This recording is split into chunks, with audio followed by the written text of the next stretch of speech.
madha syahrani min ba'di hamlihi tuwfiya bil faiha'i waliduhul hadi. Setelah lewat 2 bulan dari kehamilan Siti Aminah radhiyallahu anha, menurut pendapat yang paling masyhur,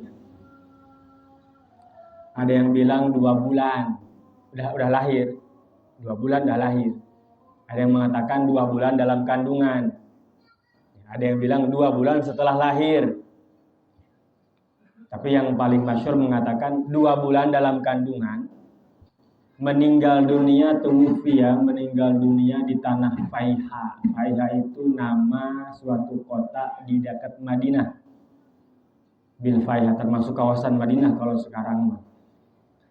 Abu Walidul Hani yaitu bapaknya Kangjeng Nabi, yaitu Abdullah bin Abdul Muttalib, meninggal dunia saat Kangjeng Nabi berusia 2 bulan di dalam kandungan ibunya. Jadi orang kene can lahir-lahir acan geus yatim. Sehingga secara agama Nabi peduli sekali kepada anak yatim karena memang Allah memerintahkan demikian. Tapi secara manusiawi juga karena Nabi memang terlahir geus dalam keadaan yatim. Jadi wajar ketika mau dilihat secara agama memang harus peduli, agama mengatakan demikian. Mau dilihat dari sisi kemanusiaan, Nabi ya pasti peduli karena merasakan ngalaman. Ini dia yatim kabehnya. Abang yatim. Yatim bangkotan tapi. Ataha saqimul jismi min ardi Gaza. Abdullah itu datang ke tanah Faiha saqimal jismi, dalam keadaan sakit. Min ardi Gaza, di tanah Gaza. Gaza itu Gaza Palestina sekarang. Tempat dilahirkannya Imam Syafi'i, imam urang dina ilmu fikihnya, dina berpraktek dalam beribadah. Mazhab Syafi'i itu lahirnya di Gaza. Bahkan Hashim bin Abdi Manaf, cucu kakeknya Rasul yang bernama Hashim bin Abdi Manaf, itu pun meninggalnya di tanah Gaza. Gaza itu artinya perang. Namun dilatinkan Gaza, maka mual aneh mun dia perang bae atuh ngaranna ge perang ieu. Maka nama itu ya pasti punya arti. Maka bagus-baguslah memberikan nama. Kemarin disebutkan kan, mual disebut Cisereh lamun baheula eueuh Sereh. Mual. Jadi mawa dampak, bukan sekedar nama. Nah itu Hashim bin Abdi Manaf pun meninggal di situ. Nah ini si ayah Abdullah ya ingin menuju tanah Gaza. Aqama biha syahran, diam di tanah Faiha itu selama 1 bulan, lalu meninggal dunia yang menuju ke hadirat Allah Subhanahu wa taala pada saat Kanjeng Nabi berumur 2 bulan di dalam kandungan. Falamma qadima ashabu, maka begitu teman-teman Abdullah datang ke Mekah lalu memberikan kabar kepada bapaknya Abdul Muttalib, mereka menceritakan bahwa Abdullah sakit di Madinah lalu meninggal dunia di tanah Faiha.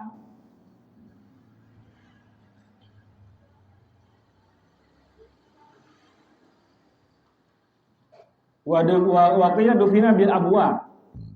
Ada yang bilang di kuburnya dimakamkan di tanah Abwa, bukan di tanah Faiha. Tujuan Abdullah ke Madinah adalah liyastariya tamaron wa zabiban wasamnan liyasna'a walimatan. Karena dia tahu istrinya sedang hamil, sudah usia 3 bulan kan. Jadi persiapan untuk walimah, mengadakan walimah, nanti namain anak, akikah dan lain-lain. Sehingga kan persiapannya kan waktu dulu mah korma yang paling bagus itu korma Madinah. Sampai sekarang pun korma itu yang paling bagus itu Madinah. Di antara korma Madinah yang paling bagus namanya ajwa. Ajwa. Itu kurma Nabi disebutnya. Maka orang-orang dulu kalau hendak acara ya walimah, mengadakan walimah atau apa, itu menyuguhkan suguhan kurma itu beli dia ke Madinah. Nah Abdullah pun begitu. Waktu kos kuari orang zaman tinggal iya main jempolnya saya kuotaan kirim gitu lihat kurma naon berapa kilo kirim. Baheula sedangkan ke Makkah Madinah itu jauh. Pulang pergi itu 2 bulan. Jadi lamun berangkat iya geus 7 bulan atau kaburu lahir ke kercan datang kene. Di itu kene. Maka di awal usia kandungan baru 2 bulan udah berangkat untuk persiapan nanti ketika kelahiran mengadakan walimah. Maka pergi katanya menurut sebagian pendapat pergi ke Madinah untuk itu mempersiapkan kebutuhan walimah putranya nanti kalau sudah lahir. Jadi mesti persiapkan tak orangnya ditiru ta geus boga anak ieu geus kanyawan pamajikan lah reuneuh hamil. Udah persiapkan dari situ. Kira-kira butuh buat apa? Oh iya geus akekahna misalkan, geus biaya kelahiran anak dan lain-lain. Sehingga nanti pas lahir itu tidak terlalu berat. Kecuali si orang duitnya serian. Duitnya serian karena kan kadang-kadang ya kebutuhan banyak. Makanya ya gitu, nabung. Ulah sampai ke endek walimah, ai henteu walimah kumaha, ari walimah teu boga duitna ngahutang. Aju ngalobakeun hutang. Terus hutang na kanu bener mah eta hutangna ka tukang ieu teh. Hutangna mayar minjem 100 menang 80 ngagantian 120 kacau untuk kumaha sugina tuh aing mempersiapkan dari sejak awal. Itu dicontohkan oleh Abdullah ketika Nabi hendak lahir. Berarti mendengar Abu Thalib meninggal dunia, Abdullah meninggal dunia, Abdul Muthalib nangis.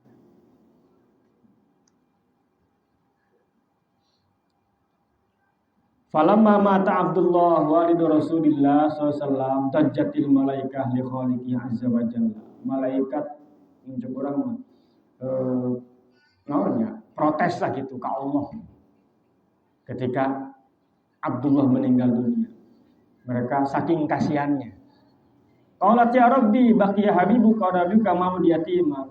Kata para malaikat, gak aneh malaikat itu protes.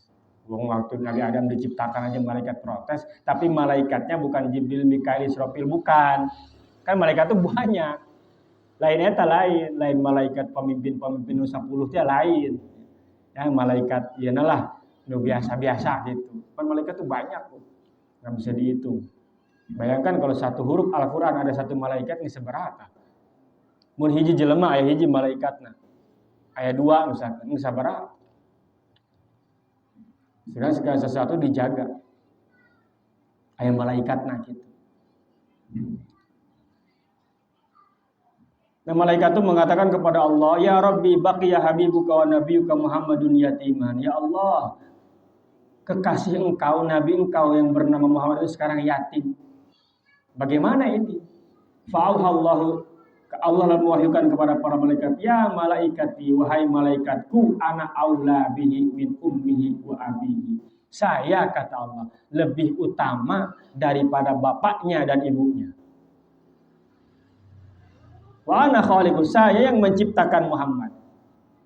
Wa kafi, saya yang mencukupi dia. Wa hafizu, saya yang menjaganya. Wa murabbi, dan yang mendidiknya. Wa nasir, yang menolongnya ala man yuadi, atas orang-orang yang akan melawan kepada Kanjeng Nabi. Fala yahtaju ilayya, maka sebenarnya fala yahtaju ila siwaya, maka Nabi Muhammad tidak butuh kepada selain saya. Wala yahtaju bi azaminni, tidak akan Kanjeng Nabi itu tidak ada yang lebih tinggi daripada Allah. Wa ana hafizu wa saya yang menjaganya. Jadi salah satu hikmahnya kenapa Nabi diciptakan, dilahirkan sebagai yatim supaya benar-benar murni yang menjaga, yang mendidik, yang ngurus dan lain-lain eta Allah Subhanahu wa taala. Tidak ada terkena paham yang lain. Karena setidaknya kalau orang punya bapak, pemikiran dia terpengaruh oleh bapaknya. Boga ibu terpengaruh ku ibu. Nah, minimal ya tapi ada deket tuh saimah. Maka untuk benar-benar supaya yang meskipun pengaruhnya baik, kok mau jorek mah. Jadi Allah ingin menegaskan bahwa saya yang akan mengurus Muhammad. Muhammad gak butuh siapapun. Hanya kepada saya, kata Allah. Sehingga itu hikmahnya kenapa Nabi diciptakan atau dilahirkan oleh Allah sebagai seorang yatim. Nggak lama terus piatu.